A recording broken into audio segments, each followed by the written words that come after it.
Hello, freedom loving people, and welcome to another episode of the Restricted Handling Podcast. You've got Glenn and myself today, and we are joined by Ambassador Anthony Godfrey, who was the U.S. ambassador to Serbia. And I'm going to ask you to make sure I get this right, Ambassador. You can't believe everything you read online. 30 years in the State Department, 12 years in the Navy before that. Lots of service to this country. Thank you so much for what you've done. I can't wait to dig into where you've served. We're going to talk Serbia. We're going to talk the Balkans. And Glenn, you two know each other well. So I'll pass it to you to share a little bit of your background. Ryan, and hello to all our viewers or listeners. And it is great to have Anthony Godfrey, Ambassador Godfrey, on the podcast. Yes, I serve with Anthony. I can't say where. I could say it was very cold there a lot of the year. Anthony, as you said, just if we focus on the State Department side, served him some really tough and amazing assignments. And I'll let him get into that. And maybe we should have him just go over that so the viewers know we're talking to a heavy hitter here. And then just a quick note, we decided to do Serbia and the Balkans today because it's an issue that doesn't tend to get a lot of attention with everything else going on right now. But we always, with the podcast, we want to do topics that are probably important for U.S. national security, the geopolitics, and things that may spring up and become problematic for our listeners. And we want them to get a little advanced knowledge of those issues. And I think the Balkans is one of them. So thanks very much, Glenn, for having me on. It's really a pleasure. And I'm sorry that we can't talk about where Glenn and I served together, but I can agree that it was pretty cold there. Yes, I did just a little less than 30 years with State, but 12 years with the Navy. It was the Navy that taught me my Russian, by the way, and I really enjoyed studying Russian in Monterey. I actually got pretty good at it. But with State, as soon as they found out that I spoke Russian, they're gonna pigeonhole me in the former Soviet Union. I started out in Belarus, and after 2 years, I was declared persona non grata because I was the human rights officer. And if I hadn't been declared persona non grata, I probably wasn't doing my job. And then after I left there for a short while, and then I ended up being sent to Chechnya. And I served in Chechnya for a while as the deputy head of the OSCE assistance group. And I know you folks talked about my friend Ramzan Kadyrov, not my friend Ramzan Kadyrov, in your last podcast a little bit. So I served in the Russian desk. I served in Croatia not long after the wars. It wasn't the lovely place that it is now, and the tourist destination. It was a little bit different, but it was still beautiful, and the folks there are really interesting. Served in Armenia, served in Turkey, did a tour at the White House, served in Iraq, and then I was the director for Iraq affairs. And then I served in Moscow for 4 years, from 15 to 19. And that was a pretty dramatic time for our relationship. But then every time is dramatic in Moscow. And then after the assignment in Moscow, I was nominated by President Trump during the first administration to be the U.S. ambassador in Serbia. And after a pretty brief but still torturous period through the confirmation process, I got out to Serbia in 2019, and I served until 2022. A lot of challenges at the time. The Kosovo and Serbia are always a challenge, and we can talk about that. Kosovo and its relations with other states in the Balkans are really interesting. Its path towards the EU, its balancing of the West and Russia, all these things are really interesting, and they're really dramatic. How Serbia is influencing the chaos that is Bosnia and Herzegovina. These are all really interesting things that we can talk about. But it's a wonderful place. I was glad to see that Glenn enjoyed his visit there. Must have been a lot of fun. I think, in the almost 3 years now since I've retired, I've almost lost all the weight that I gained when I was in Serbia. The food is great. It's great. But I'm almost there. I'm going to get there, I promise. But since I retired, I decided to live in that wonderful place called Not Washington. And as punishment for my many sins, I'm now teaching undergrads here in Richmond. So that's fun. So Anthony, let me start out with this question, because you are teaching, you're molding young minds. I'm sure a lot of your students are interested in the foreign service and serving the government, going into national security. And you are, I know, we talked about this before the podcast. I know from our time together, you're someone who's invested in studying the foreign languages, the languages of the countries where you serve. What do you tell your students in terms of the importance of studying, whether it's Russian, Turkish, Serbian, Arabic? What's your message to our listeners, and to the young people out there that are interested in careers in government. It's absolutely essential. And it's not just the language, though, Glenn. It's the whole context. You have to understand the context. You have to understand the literature, the history, the geography, the economy. You cannot understand the United States without understanding what the Civil War was. You can't understand the United States without understanding what our relationships are like with our neighbors to the north and south. You have to have the whole picture. Otherwise, you don't understand it. So I really enjoy pushing this out there to my students. The thing that I think we've corrected, so when I joined the Foreign Service, your ability to speak a foreign language wasn't one of the criteria that they judged, which is wacky. And now we allow people to serve in countries where they've got maybe 2 generations ago, provided there aren't any security issues, some ancestry, and they've got the actual understanding of the places where they're serving.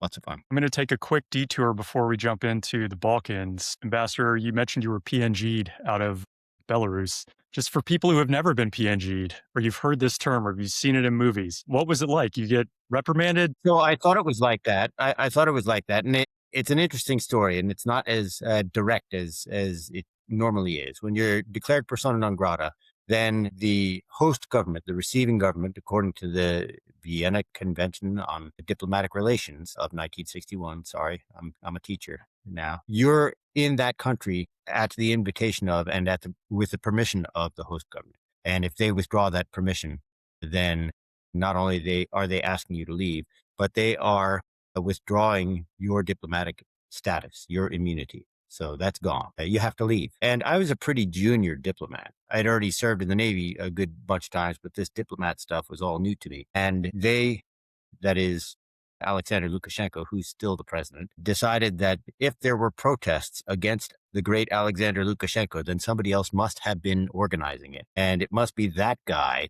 who we see observing all of the protests. So that's why they decided to declare me persona non grata. But our ambassador at the time, who was Ken Yalowitz, an extraordinary American who served as ambassador a couple of places, but also served in Moscow, may look like a mild-mannered older Jewish guy, but he is tough as nails. And he told the Belarusians, if you want him to leave, you're going to have to declare him PNG, and there's going to be consequences. How ready are you to bear those consequences? And, if you're the American ambassador, you get to act like the American ambassador, which is kind of fun from time to time because, we are the biggest and the baddest. But then after I finished my assignment, which was almost over, then they declared me persona non grata anyways. So they did it kind of cheapy, so they didn't have to pay for it. But it was an interesting time. Love it. So let's not compare that to what happened when the Russians declared 60 of my colleagues persona non grata and gave them a very short time to get out of Russia with their families, pull their kids from school, destroy their lives, left us with empty desks. And they focused on the people who were doing the most good for the relationship. These weren't spies. These were the people who spoke the best Russian. They got us there, the biggest investment. And it was really hard for those folks. They knew that they hadn't done anything wrong, but it was really tough. It was really tough. So, Highly disruptive. Highly disruptive to our work, highly disruptive to the relationship, and really disproportionate. So if we kick out a bunch of Russian diplomats from the United States and their intel folks, I don't want to say they're a dime a dozen to the Russians, but the relationship that they're trying to create isn't one that is people to people. And the United States is trying to build that kind of relationship. So it's a huge investment in talent and time, having people study Russia and Russian for years before they take an assignment. And then once you're PNG from Russia, you're never going back. So that is a wasted investment. And the Russians were trying to hurt us, let's face it. And they did. There was a great cartoon on the wall of the British embassy in Moscow, and it was a guy being called in by his boss, a British diplomat, and it says, "Oh, Smidley, we're sending you to Moscow because you're the best guy to get PNG'd." And it kind of comes to the territory in a place like Russia, unfortunately. But Right. it is very, very, like for families, it can be very, very traumatic. Yeah, it's really hard. It's really hard. But we did our best by the folks when they got PNG'd. And I think we did pretty well. We had the advantage of having a terrific political appointee ambassador who is willing to bring his own personal weight to help address the problem. And Amen. one challenge that was in particular I mean, they didn't want to send a plane to take our people back. And they said, well, you could just buy tickets and stuff like that. And it's like, wait a minute, the Russians sent a plane to take the intel people that we kicked out of Washington and New York. The Brits sent a plane. How come you guys can't? Anyway, we got it done. It was really difficult though. Anyway, so I saw your last episode. It was terrific. I really enjoyed it. You guys had a more optimistic view of what the president is trying to do on Greenland than I did. Can we hear it, Ambassador? We'd love to get your take. Yeah, I don't agree. I mean, what you didn't talk about was, okay, if security in Greenland or in the high north is the driving force behind this, where is the threat coming from? What's the threat coming from? What is it? It's Russia, right? And what's the best defense against Russian aggression in the high north? It's not a sovereign base in Greenland. It's a strong NATO. So anything that we do that undermines the alliance, in my view, or the confidence of our allies and partners, it helps the Russians and helps the Russians in the high north.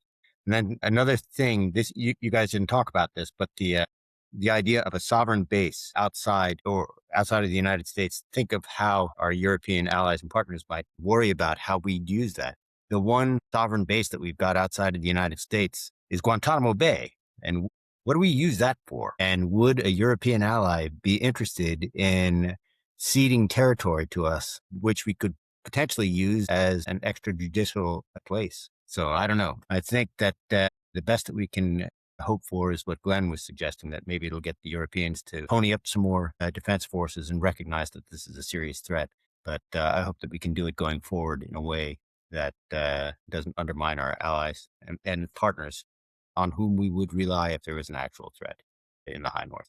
6 months from now, what do you think the status of Greenland will be? What's your best prediction? Well, I think it is going to be part of Denmark, and I think that there will be a significantly greater military presence there, because I think at some point there has to be a conversation about what the real threat is. I hope, and again, as an old boss of mine used to say, hope is not a policy. I hope that there is something that the president wants to achieve other than making the territory of the United States bigger, and that we'll be able to achieve that in a way that sustains our interests, especially our security interests in the high north. But as the world warms, that whole area is going to be much more important. And the conversation about who gets to decide what the rules are is a diplomatic and international law discussion that's going on right now behind closed doors. And who gets to sit at the table, or more importantly, who doesn't get to sit at the table, is perhaps one of the things that we can agree on with the Russian Federation right now. China, you don't get a seat. You don't have any territory up there. So they desperately want one, though. That's a fact. Three points on Greenland. One, I'm glad that it's the way that it's gotten attention is not great, but it's gotten attention because it was pretty much being ignored, right? Or the people who were paying attention to it didn't have much of a voice in the national security structure. That's one. Now people have paid attention, and we are seeing the Europeans now commit to sending more troops there, more forces. Yeah, what are they sending troops there for? To prevent us from being there? Well, listen, I'm just saying we're seeing it. So it's gotten some attention. Good. And the last thing I'll say is I'm glad that the president in Davos said he was not going to use military force to try and take territory. They walked that back because, my retirement fund was being pounded when he originally said it, and they walked back the tariffs. And the last thing I'll say is I absolutely don't agree with the president when he says that NATO has done nothing for the United States. That is, I think, incorrect. Yeah. And to say, it's a shame to say that when we do have, we serve side by side with people in the war zones from NATO countries who were great partners, and many of them lost their lives. And we talk about Greenland and Denmark, the Danes proportionally had a large number. So there was a Dane serving with me in Chechnya. Yeah. So they, as an American, they've done quite a bit for the United States. There's been value in the relationship. I don't always agree. And I do agree with many Americans who are frustrated that the Europeans haven't been doing enough, or certain European countries. I'll say that certain members of NATO, but to say that that NATO has not been a value to the United States, I can't agree with that. Right. So let's move on from Greenland. We'll go a little south to the east to the Balkans. Right. So it's an interesting place, and I'm glad you got a chance to visit there, Glenn. But there's a challenge that you've got when you're talking about the Balkans is you have to try and contain your conversation. You can't talk about all of the Balkans. You can't go all the way from the European part of Turkey straight all the way through. You have to figure out some time frame to talk about too. Winston Churchill is reported to have said the problem with the Balkans is that there's too much history per capita. So there's just too much to talk about. So what I would suggest that we do is we talk about the part of the Balkans that used to be Yugoslavia, and then not even all of that, because there are a couple of countries that we could just kind of cross off the list. You don't have to talk about Slovenia. That's now a fat little EU country doing very well, thank you. And beautiful country. Yeah. Absolutely spectacularly beautiful, and it benefited greatly from having an almost non-existent Serb population during the war. So that was a great asset that Slovenia had. So good for them.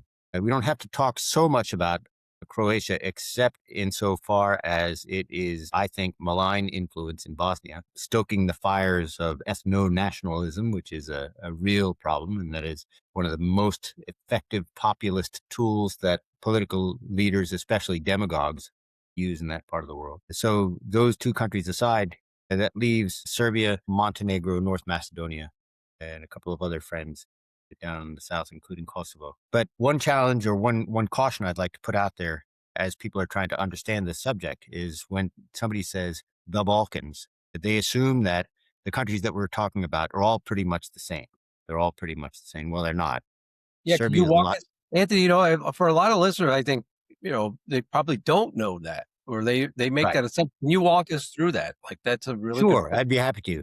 And the challenge that exists there is Serbia is bigger. It's not just bigger in population and landmass, it's much bigger in economy. So it has an economy that is growing. It is pretty large, and it does okay by itself. It can self-sustain. Its economy can. There are some of the countries there that are so small that they can only exist in an economy that is integrated in with others. North Macedonia is just a couple of, the population is about a quarter of Serbia's. Montenegro, if you look at GDP growth, it looks really good, but it's a country of 400,000 people. So come on, that's not a GDP that is going to have any weight. Serbia also had the benefit of inheriting a lot of the infrastructure of Yugoslavia.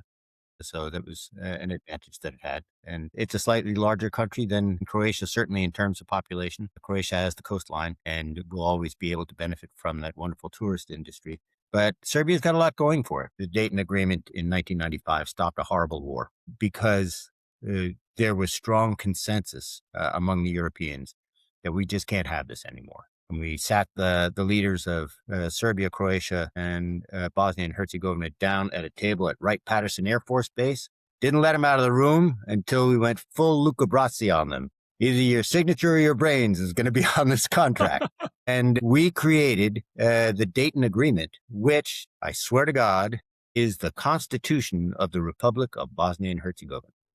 So it was the Dayton Agreement. It's actually one of the annexes too, but it's part of the agreement. And it created this office of the High Representative, which is a foreigner, and it is a European now. And it created this body that has authority over the government of Bosnia and Herzegovina. So let's just jump in there. So Bosnia was created recreated as a country, which consists of three people. That is Serbs, Croats, and Bosniaks, two entities, the Federation of Bosnia and Herzegovina, which is the Bosniaks and the Croats, and Republika Srpska. And the reason I'm laying this out is because this is all part of one state. So three people, two entities, one state. Now, what happens when one of the entities says, done, we're leaving? That's what we're facing right now with Republika Srpska, which is part of Bosnia and Herzegovina, but it is the ethnic Serb part of Bosnia and Herzegovina, led by, although he's not a president at the moment because he got bounced out by the IRAP, led by an ethno-nationalist, corrupt autocrat by the name of Milorad Dodik. So he's a pro-Serb nationalist. Nobody should be able to tell the Serbs what we should do. Everything should be up to us. Why is this person from the European Union authorized to make laws and to declare that my election was illegal? Those are all really good talking points for him. So it's an important challenge that we're continuing to face. But as Bosnia and Herzegovina has argued amongst themselves for decades now, they haven't been able to advance their economy and invest in their infrastructure to the point where things can really get going. The example that we used to love to show to the Bosnians is for the Good Friday Accords in between the Republic of Ireland and Northern Ireland, and point to them now and say, well, everybody's doing so well that they're not really interested in restarting any wars. So once you get the economy going well enough, maybe people will stop fighting. Well, they haven't gotten to that point, unfortunately. And right now, whoever controls the seat of the entity decides how resources will be distributed. So it's very important to be in charge politically. So this is what benefits Milorad Dodik, who is, again, no nationalist, Serb nationalist, who has been able to distribute the benefits of government in a way that is extraordinarily corrupt. He had been on sanctions for a long time until those sanctions were lifted very recently by the Trump administration, which it was really hard to understand. A very difficult political decision to understand, unless you look at the fact that, well, he'd been under sanction for a long time and it didn't seem to be having any effect. How about we try something else? There's a little bit of that. Why not look at it that way? I try and look at things in the best light possible, or at least try and find a positive light. But what he did was found effective lobbyists, including Rod Blagojevich, to lobby the administration on his behalf, and the sanctions were lifted. So I'm not entirely sure I understand the motivation there. Bring up a good point that the economy just hasn't been able to develop, right? Why? What's your assessment? So there are a bunch of reasons why. Economies love predictability and stability, right? Would you want to invest in a place that you don't know what the laws are going to be, whether there's going to be a transparent and equitable justice system, whether if you have a dispute with the government or with a partner, the more important thing is who you know and who you're related to, rather than whether you're right or wrong, or whether the contract is being abided by. So who's going to invest in a place where there's no real certainty? And if you are going to invest, what you want to do is get your return out as quickly as possible. There's nobody who's going to build something. There's nobody who's going to want to invest for the long term. And that's a big part of it. Also, one of the challenges that they've got is brain drain. There are parts of the European Union that enjoy having folks come from the Balkans. They are already pretty European. They have decent education and they speak several languages. These are the kind of immigrants that European Union countries like to have, as much as they rail against immigration from North Africa, South Asia, and Africa. They kind of like to have these folks because they need the population.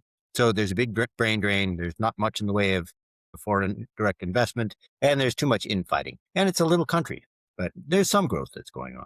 So Serbia has a lot of advantages there. It is bigger, and for the 15 years has had leadership that has been focused on economic growth. The guy who's in charge right now, Aleksandar Vučić, essentially came to power in 2012, but then became prime minister in 2014, switched over to being president, as you do. But he had what political scientists call a big tent party, right? It's not focused on one thing. It's focused on a lot of things. It's trying to include a lot of people. Vučić's own history is with Slobodan Milosevic. So he is able to claim that nationalist Serb card, right? And say, yes, I'm Serbia for Serbians. Kosovo should always be part of Serbia. We're never going to cede that. I mean, that's what he says. It's a great talking point. You can't say anything else and stay in power. And he's been able to attract an awful lot of investment. And he's been able to do a lot of infrastructure development.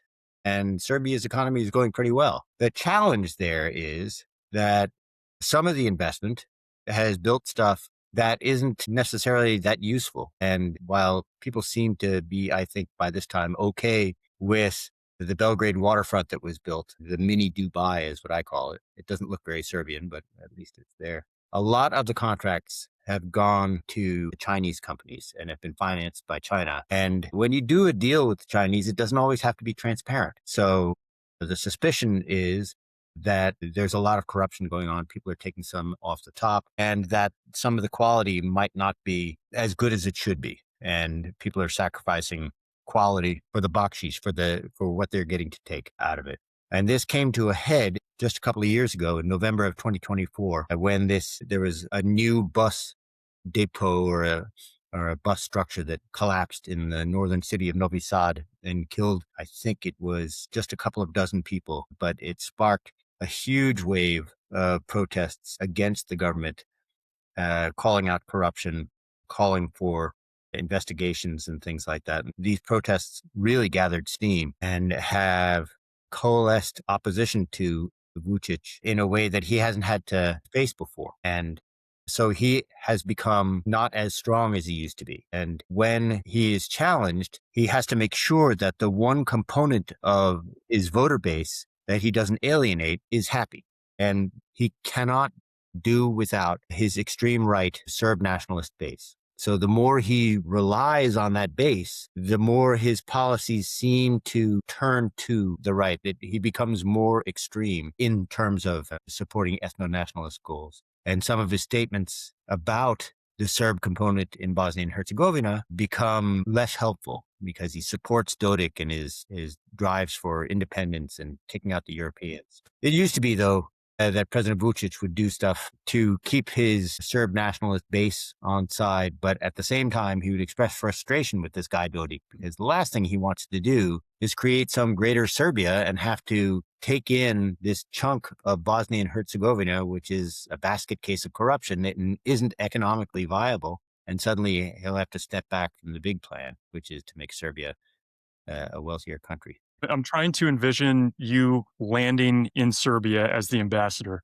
Just for people's context, are there chief of missions or ambassadors in some of these other countries in the region? How much are you responsible for, and how close do you have to be to some of those other areas? So, of course, there are chiefs of mission in the other countries, and we're a team, or we were when I got there.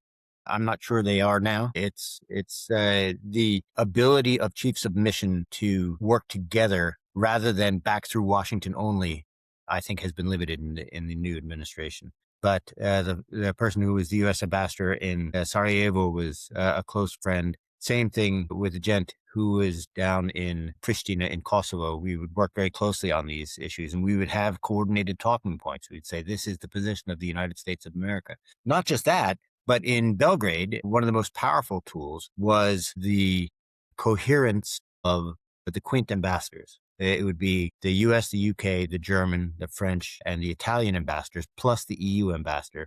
We would meet with Vucic as 6 people pretty regularly. And while we didn't all have the same talking points, of course, there was a general thrust that what we want Serbia to be is a country with a transparent market economy that is moving towards membership in the European Union. And for EU countries, they have their own motivation as to why they want or should want Serbia to be qualified for EU membership. But for the United States, we knew that a Serbia that was part of the European Union, maybe I'd be talking about them the way I was talking about Slovenia at the beginning. It's just a fat little EU country. We don't have to worry about them anymore. There's not going to be a war that's going to take American lives. Done. Wouldn't that be nice? A little finish line action. Hang the banner for that one. That would be great. Is it safe to say that you would prefer to see them in that type of capacity in the EU? Absolutely. And not because I am pro-EU, whether I am or not, that's another question. It's just because it would not be the responsibility of the United States to go in there and stop any more fights. We don't need that. We got other problems to worry about. And the potential for the Balkans to be a force for good is very high. And one of the things that we've been able to do, and Glenn perhaps knows about this in greater detail, but despite Serbia's closeness with Russia and its deep desire to keep on the good side of Vladimir Putin, Serbia has been helping to arm the Ukrainians. So that's been an important component of what they've done. Why are they doing it? Because they like Ukraine, or they want to get a gold star from the United States? Do I really care what the motivation is, as long as the outcome is good? I think that's where I am. So, Anthony, you had the Quint, was there another bloc that would do something similar? No, they wouldn't do it together. So the fellow who is the Russian ambassador, and I'm pretty sure he still is the Russian ambassador, is an extraordinary Russian diplomat of deep experience on the Balkans. I mean, he was physically at Dayton. This is how old and how deep his experience is. It's like It's like Yuri Ushakov, right? That guy's been in the same job essentially for 40 years. So he would have his one-on-one engagements with Vucic. He would never go in with the Chinese ambassador. But China plays a very big role in Serbia because of the economic development and because there's nothing that Serbs like more than to play the victim card. They are the misunderstood ally, the natural partner. It doesn't really take that long when you're talking, especially if you're drinking with a Serb, before somebody brings up the Battle of Kosovo Polja in the 14th century. Get over it. This is when the Ottomans sacked Serbia, and Serbia lost and became part of the Ottoman Empire. And it really doesn't take long before you have to explain to Serbs why NATO, and in particularly the United States, bombed Belgrade in 1999. We did it to stop the Serbs murdering a bunch of Kosovar Albanians in Račak. It was actually going on, and we compelled the Serbs to respond by pushing them out by using NATO airstrikes. And that's why, Glenn, that's one of the reasons why the Ministry of Defense remains a monument to their victimhood. You mentioned and you showed the photograph of the Ministry of Defense still damaged there in the heart of Belgrade. If President Vucic was to allow the deal to go through to let the United States or a consortium build a fancy hotel there, then are we tearing down this monument to our lost soldiers? Are we forgiving the United States the unforgivable sin of not recognizing that Serbia is always right? So I don't know. It's interesting to look at. We talked a little bit about Russia, and we should talk about the relationship with Russia and the complications there. You mentioned China. Who else are players in Serbia, in the Balkans? Any other countries that, the EU, but any of the Middle Eastern countries, Turkey? So there's this extraordinarily close relationship with the UAE, and a lot of that is based on investment, but there's not really much in the way of politics that is going to be argued about. It's all about, it's about investment and development and things like that. And the UAE was the big driving investor to build the Belgrade waterfront. But I mean, that's just buying waterfront real estate, developing it and parking cash there. That's not necessarily building allies. A lot of those places are perhaps not even occupied, but it's a great place to park cash. So that's a really important relationship. Turkey's got a strong relationship, but again, it is more transactional. It's not ideological. Every once in a while, President Erdogan likes to talk about Bosnia should be closer to Turkey, but he's the only one who thinks that. So unless it is useful for him to get something. The same thing with the Kosovar Albanians. Every once in a while, Erdogan will say, oh, well, they're Muslims, so they must really want to be part of us. I think they like Rakia too much to get too close to President Erdogan. But yeah, there are other players, but the big ones are the Quint, Russia, China, and the EU as part of, or it used to be a component of how the Quint would be running. Now I think that, the Quint is not as unified a force in talking with Serbia because folks aren't sure where we are on some of these issues, on whether it is good for the United States to have Serbia advance towards EU membership. I think that is still the policy. I'm pretty sure it is. I hope it is, that's what we want. But yeah, the relationship with Russia is much more complicated, though.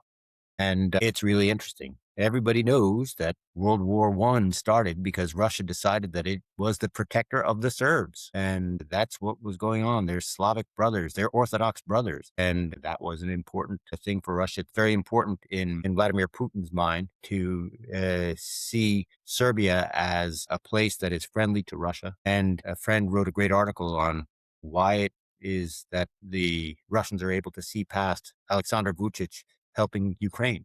So it's an interesting set of challenges, but big investment by Russia in Serbia in things that, frankly, we don't like them investing in. And it looks like one of the results of a long-time sanctions law is about to produce a positive result for us. So Gazprom and Gazprom Neft own the Serbian energy company. So lock, stock, and barrel, the refineries, the pipeline, the gas stations, vertically integrated all the way up and down. And OFAC, the Office of Foreign Asset Control, the Department of Treasury, has been giving waivers to sanctions laws on that investment. And they've been essentially giving the Serbs a pass on implementing these laws. And forcing them to divest and not punishing them for having these close relationships with the Russian energy giants. And the bill is coming due. The government of Serbia has found a way to get the Serbian energy giant owned by Russia to be sold or divested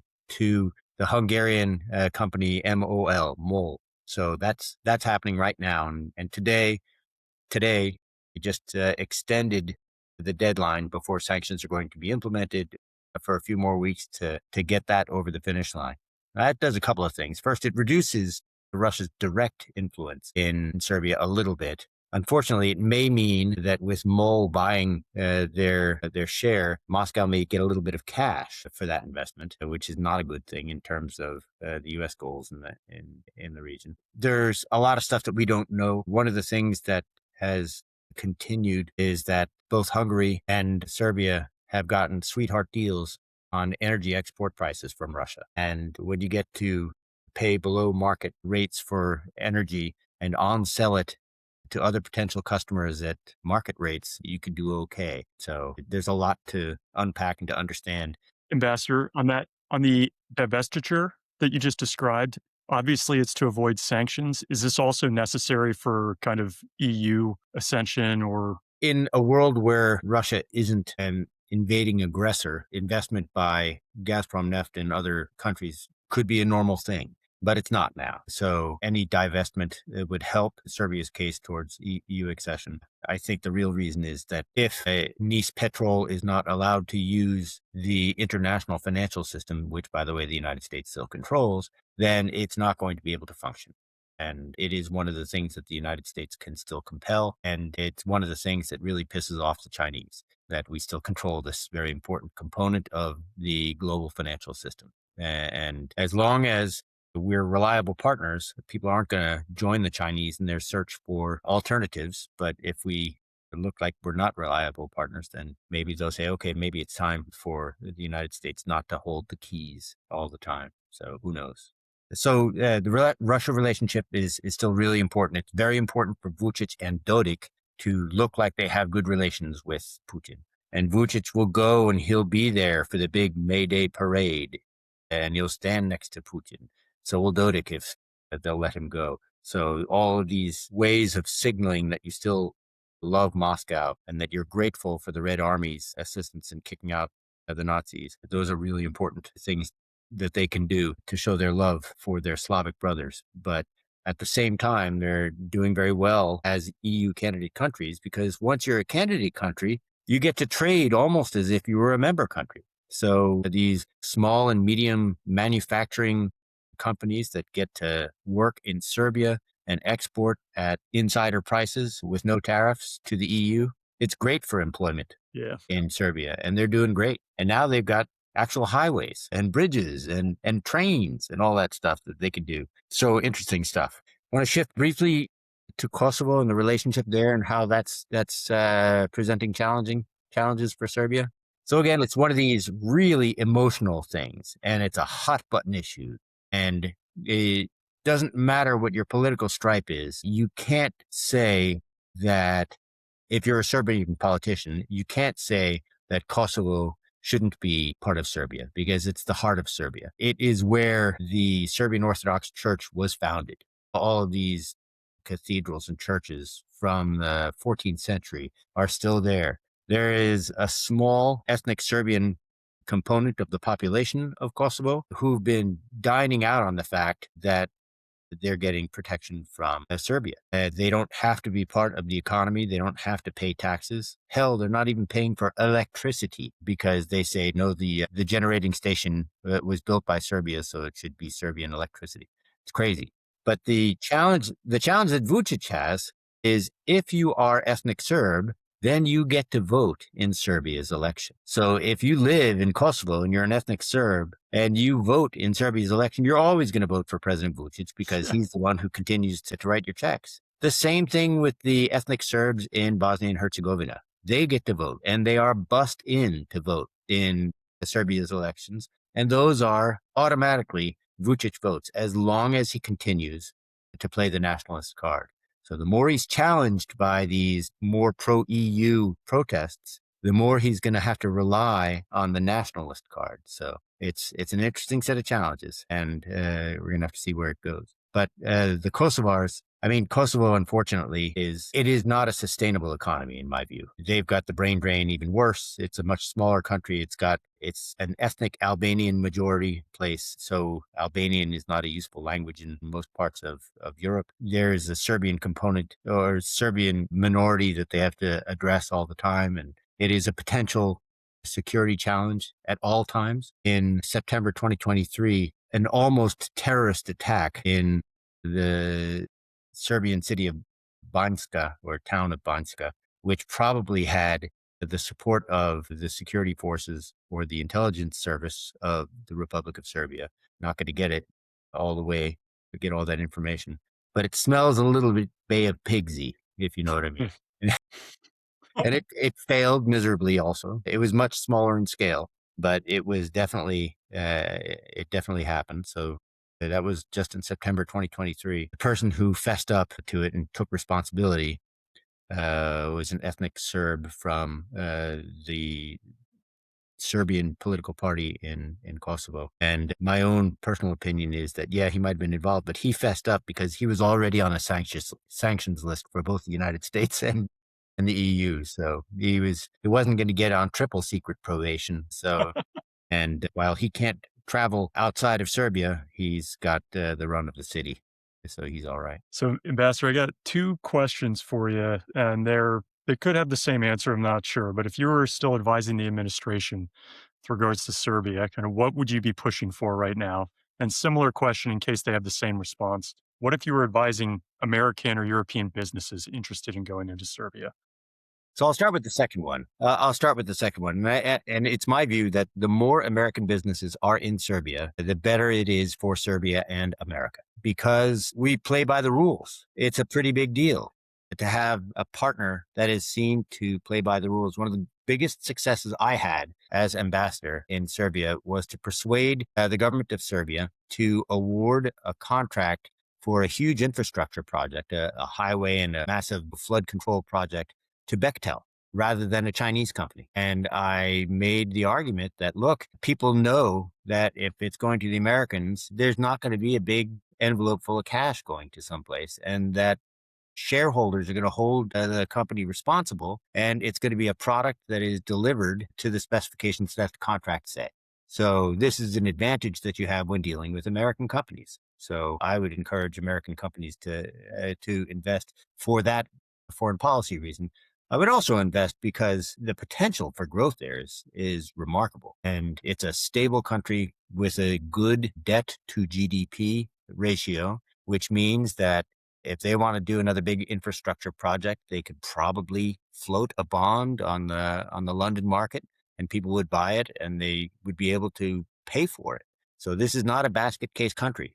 This is not assistance that is paying for these projects. This is actual investment. But for the administration to recognize that we have shared goals with the EU in Serbia, and that Serbia as moving towards EU accession is good for the United States for straight up security reasons, is a good thing. We want Serbia not to be a consumer of security, but rather an exporter of it. And I really think that they could be that more. It's a developed country with a highly capable military. We've exercised with them. We've shared information with them. We've worked together on some important things. And I hope we could get back to that. There's a strong memory in Serbia, not just of the bad stuff that happened in the relationship with the United States, but also the good stuff. An extraordinary relationship and some great stories of the courage and sacrifice of Serbs and people in Yugoslavia during the Second World War. Because unlike Croatia, they weren't part of the Nazis. They fought them tooth and nail the whole time. And in fact, it was their success that probably delayed the start of Operation Barbarossa, the great Nazi invasion of Russia. And since they got a late start, boy, when General Winter showed up in the Soviet Union, things didn't go so well for the Nazis. So you're suggesting it's maybe the Serbs did more for the Russians than the Russians did for the Serbs. Yeah, but it was the Russians who rolled through with the Red Army and kicked out the rest of the. But Yeah, well, not without some help from the Allies, Anthony. not without some Including, important help. as I always remind our listeners, the Russians did nothing in the Pacific until Nothing, finished the zero war. things. That's right. Zero. Exactly nothing, zero. And no, it's an important point to make. The Russians didn't do anything for the Serbs long term, and the split between Tito and Stalin was because Stalin wanted to make Yugoslavia a wholly owned subsidiary of the Soviet Union, and Tito said, "No, we fought for this. It's ours, not yours." So that was an interesting period of history. One of the Serbians was telling us about, trying to remember the name of the operation, but a major OSS operation. There were a lot of U.S. pilots that were shot down during the Second World War. And with help of the Serbians, the OSS was able to, I think it was the largest rescue. Sure was. We go and we commemorate it every year. It should be a movie. It should be a movie. Well, actually, we met with the studio there, and I just hooked them up with a company that does documentary films. Right. I mean, we've tried to encourage them to do it in a bunch of different ways. There have been a lot, by the way, Glenn, there have been a lot of movies made in Serbia. Ryan, by the way, could play the star. He could be the one of the downed pilots who falls in love with the. What were they? 45 at the time? They were probably 22. Oh, it was the Second World War. People came from all walks of life. Yeah, all right. And by the way, you look like you're 35. It was an extraordinary sacrifice too, because the operation is called Operation Halyard, by the way. Halyard, yeah. Halyard. And it was extraordinary. Please look it up, all you listeners. It's just a really cool thing that the Serbs and the OSS did together. And they were able to get a lot of these pilots back in the fight, because that's what was going on. We needed them to get back in the fight, and they got back in the fight. So it was extraordinary. But they did it at great sacrifice because, of course, the Nazis came in and they punished the people who helped them. So it was really extraordinary. But Operation Halyard, you can look it up. Site. And there's the American ambassador will every year go to the site of Operation Halyard and say, we are grateful and we were partners, because we were and we are. So love it. Very important. Okay. Just on the fun side of things, and we talk some serious stuff. You mentioned when you have to get drinking with people in this part of the world. What are you drinking when you're in Serbia? And what is it that fattens you up there that you like so much? My God. Well, Glenn had only a little bit of a taste of it, but meat is on the menu and it is good. It is delicious. But Serbian food is fantastic. And, Glenn, I'm sorry to do this, but the best baklava I ever had was in Sarajevo. So, Allah. And the relationship between the Turks and the Serbs ethnically is not that positive, but it's there. You ask a Serb, are there any Turkish words in Serbian? They'll say yok, which is no in Turkish. No, there's lots of Turkish influence in the Serbian language and the Serbian cuisine, but the food is fantastic. But the drinking is different, and everybody's into it. You can rent at Home Depot the way you would rent a cement mixer. You can rent a still and make your own hooch. So it is a hobby that people make. They make their own rakia. Rakia is the generic word for fruit brandy. So šljivovica, plum, is the plum version of rakia. It's just fantastic. Funny story from my time in Croatia. The guy who was coming to Croatia to be the head of the IMF, the International Monetary Fund office, he was from one of the Scandinavian countries that regulates alcohol to a ridiculous degree. And he was determined that he was going to get into this. And he arrived right at the peak of the plum harvest. So he goes down to the equivalent of Home Depot, rents himself a still, and then mashes up, because he didn't have the right tool, with his hands, some like 100 kilos of plums in his bathtub. And then they suddenly call him up the next Monday saying, oh, your meeting with the president came through. So suddenly he's got to go to meet with the president, and his hands are they're purple and they're all cut up because the pits of the plums are just so sharp. And he goes in there and he's like shaking hands with the president. The president looks down and says, I know what you've been doing. That probably won him over, huh? Absolutely. Probably a positive thing. Absolutely. It was a total positive. And yeah. It was a great batch. You got to be careful because, you can make it too strong and it becomes a little hard to drink. But They don't slam down shots of rakia the way Russians do vodka. They dip it throughout the meal. They start the meal with it, and they keep going straight through. One thing that's new in Serbia, though, or not new, but certainly better, is the wine industry. It's just fantastic.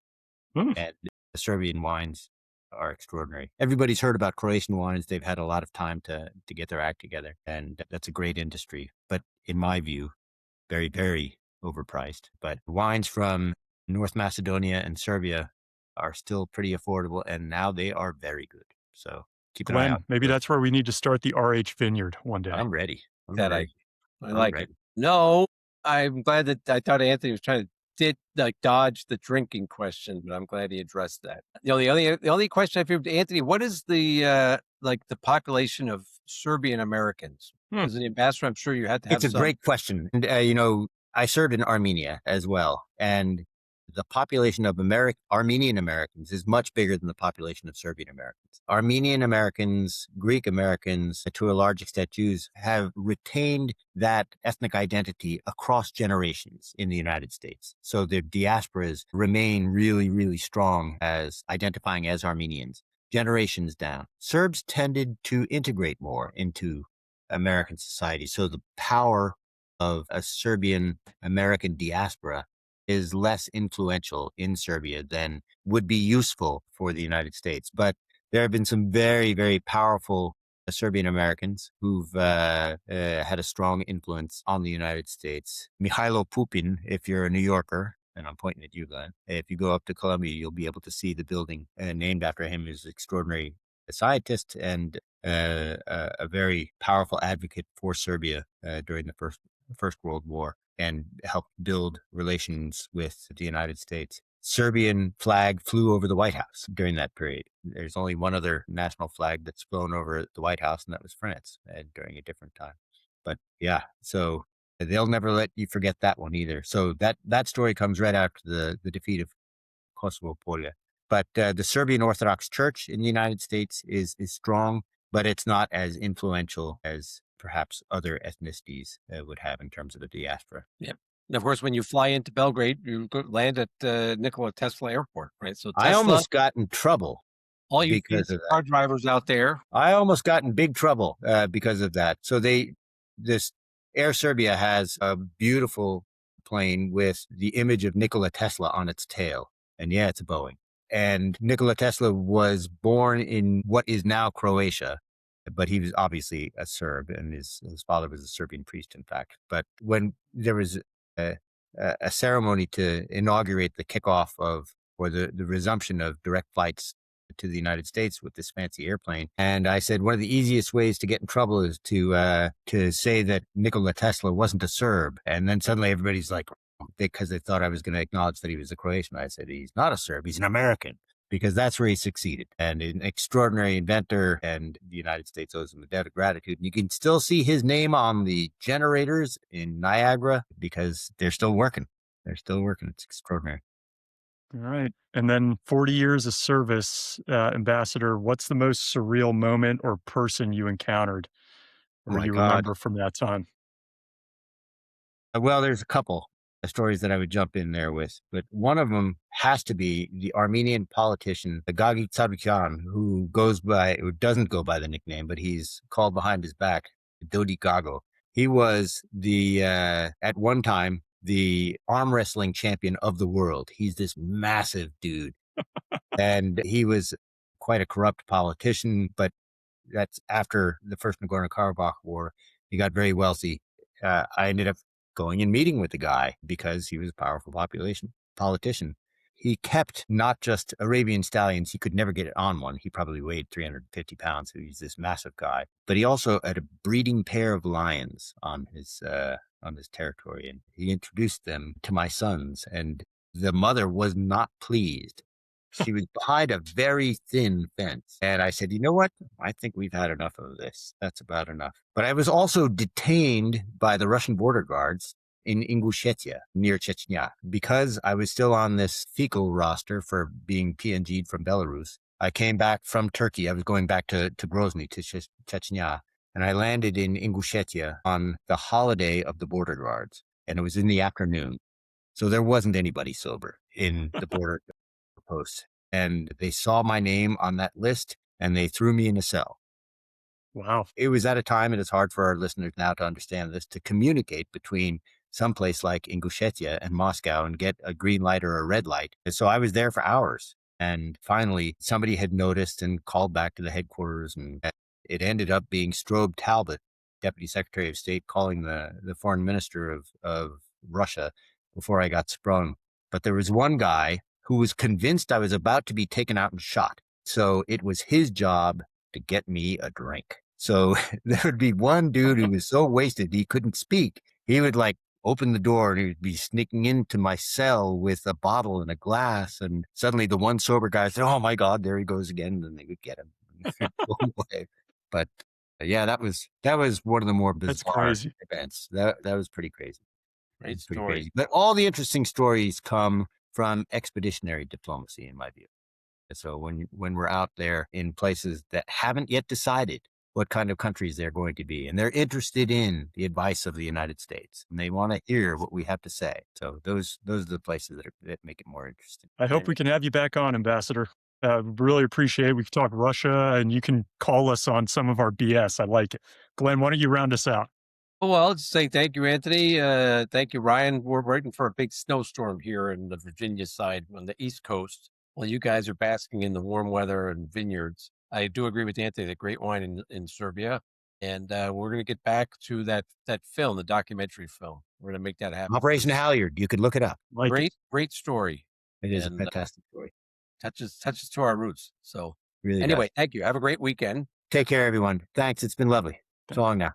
Thanks for listening and being a part of the RH community. Would you like to receive the same daily intel brief that Glenn and I read? You can get it at restrictedhandling.com.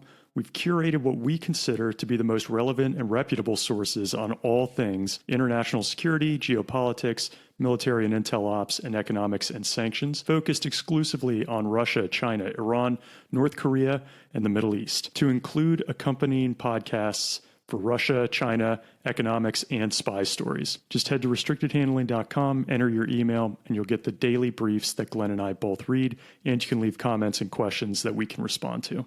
Thanks again for listening. Stay safe.